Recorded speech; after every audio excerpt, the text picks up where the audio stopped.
Hey everyone, welcome back. Ready for another deep dive. Always ready. What are we getting into today? Today we're exploring some really interesting ideas about conscious living. Ooh, I like where this is going. Conscious living. Okay. Yeah, and we're taking a look at these ideas through the teachings of, well, he's a pretty intriguing figure, WaXhira. WaXhira. I'm not familiar. He claimed to channel wisdom, get this, from the Sacred Atlantean Brotherhood. Whoa, hold on. Atlantean Brotherhood. Like Atlantis. That's right. Pretty wild stuff, huh? Definitely sounds like we're going deep today. We are. The source material for this deep dive is excerpts from a text called Transcending Compulsion. And the core idea we're going to grapple with is, can we actually move beyond just reacting to life? Can we break free from just being pushed and pulled by our circumstances? And step into a life where we consciously choose our own path. I'm intrigued. Where do we even begin to unpack that? Well, the text starts off by making a pretty bold statement about what makes humans unique. Okay, lay it on me. What's the big secret to being human? It's all about our capacity for conscious action. And that's not just about being aware of things around us. It's deeper than that. It's about the power to choose. So we're not just robots running on autopilot. That's what the text argues.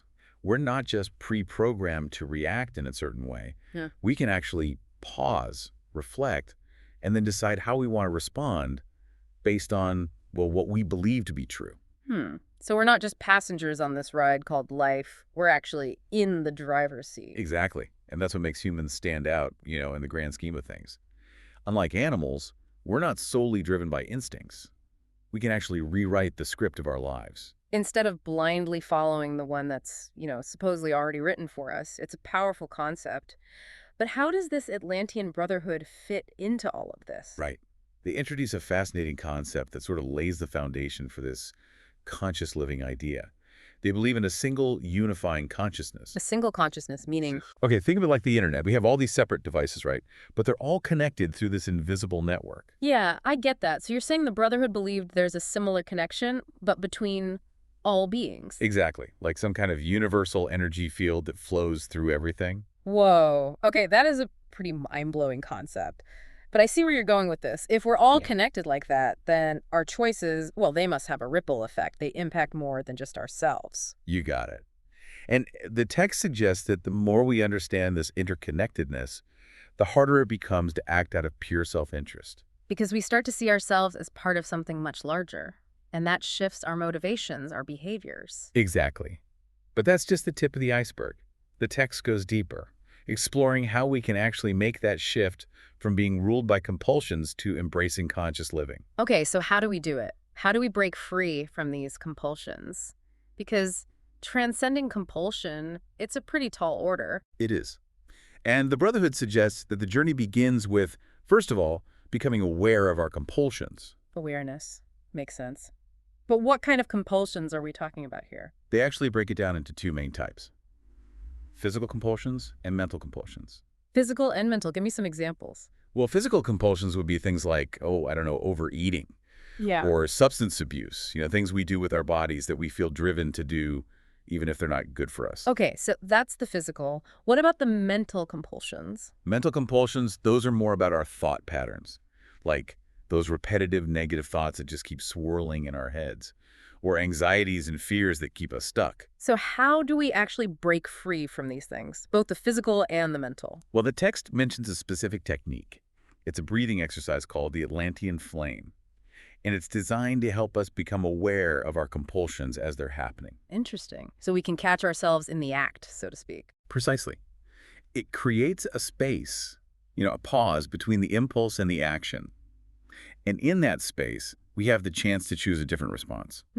So it's about creating that moment of choice instead of just automatically reacting. Exactly. And I got to tell you, when I first read about the Atlantean flame, I was a bit skeptical, but I tried it. It's surprisingly effective. I mean, it really does help you become more aware of what's driving your actions. There you go. You got to put these concepts into practice, see what works for you.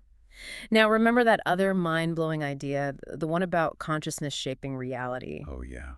That one really got me thinking. But if I'm being honest, it's a lot to wrap my head around. How does our consciousness actually shape reality? What does that even mean? Right. It's not like we're magically manifesting things out of thin air. It's more subtle than that. The text describes it as a kind of co-creation. Co-creation, okay. Meaning, Our thoughts, our intentions, and our actions, they all contribute to the kind of reality we experience. So if we're constantly operating from a place of fear, negativity, are you saying we're more likely to encounter those things in our lives? It's not about some kind of mystical punishment. It's more that, well, our inner state shapes how we perceive and interact with the world around us. So if we're focused on negativity, we might miss opportunities or interpret events in a way that reinforces those negative beliefs. Makes sense. So the reverse is true too then, if we cultivate positive thoughts and intentions. Exactly. We're likely to create a different experience for ourselves and for those around us. So we're always creating even when we're not aware of it.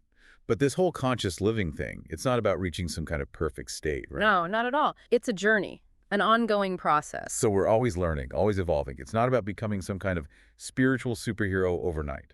The Brotherhood emphasizes that it's a continuous process of self-discovery, peeling back layers, striving to live in greater alignment with truth. I love that. Striving for alignment.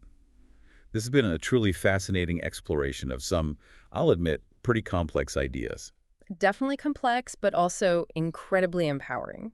I mean, the key takeaway here is that we have this potential within us to transcend the habits, the compulsions, the things that hold us back. We can become conscious creators of our reality. Exactly, both individually and collectively. And that leads to the big question for you listening. If consciousness really does shape reality, what kind of reality are you creating? It's something to ponder. Take some time to reflect. What are your choices, your actions, creating in your life? Where are they leading you? Maybe, just maybe, you'll discover the incredible power of your own consciousness to craft a more fulfilling and meaningful life. It's a journey worth taking. Thanks for having me on for this deep dive. Until next time. Absolutely. And thank you, listeners, for joining us.